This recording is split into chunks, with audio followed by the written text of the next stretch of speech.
Ouais. Bonjour der deux. Salut Donald. Bon, hem da gant an fanjanardo.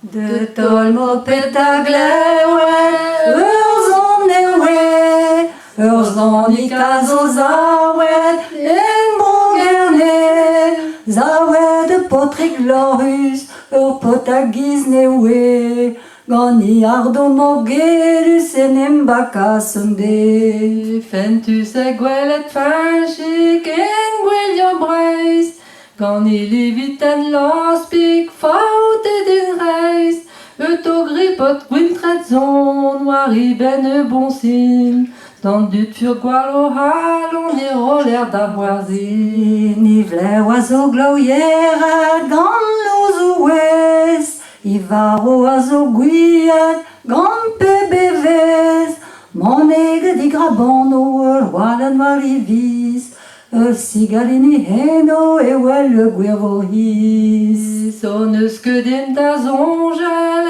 gwir kristen, ne houl ket en e beul fall mez na lezen, yezit dut a brezonek rue an otro, distager a galek vel op pil ur pato.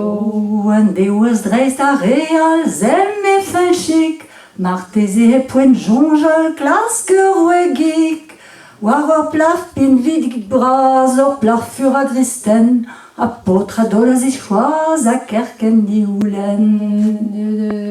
Nons et a fichet eget biskoaz, azen ketlen alor hag emeraz, ur win jen treus parkou, win mont gantan a ouest, n'ur frizan I voustacho da houlen I vestrez. A hed a hen a nem na vanchar George, e vas-y gonjo a ne la la la. Bonjour. Dide braman. Hed an en fanchar jonge sen ni gomjo, a kerken vas-y gweyes war an trejo. Bonsoir monsieur, mesdames, soyez très enchantés. Moi Fanchik je réclame votre fille à marier. An o la hwerzak leo an sot gomjo, to kiz la korf pleget, vaichan ar do.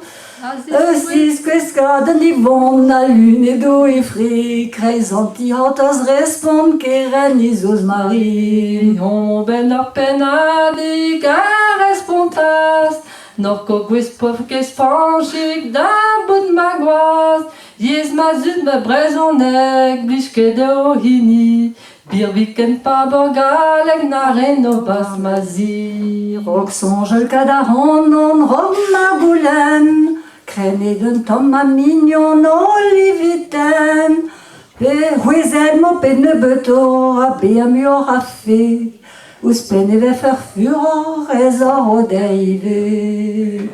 War gemen se trugare a ken a vo, chans bras da gatet dale o ek faro, gant e a peus gonet drag man o por plar, e ouiz deri da voget a po bremañ ur plar ur zar.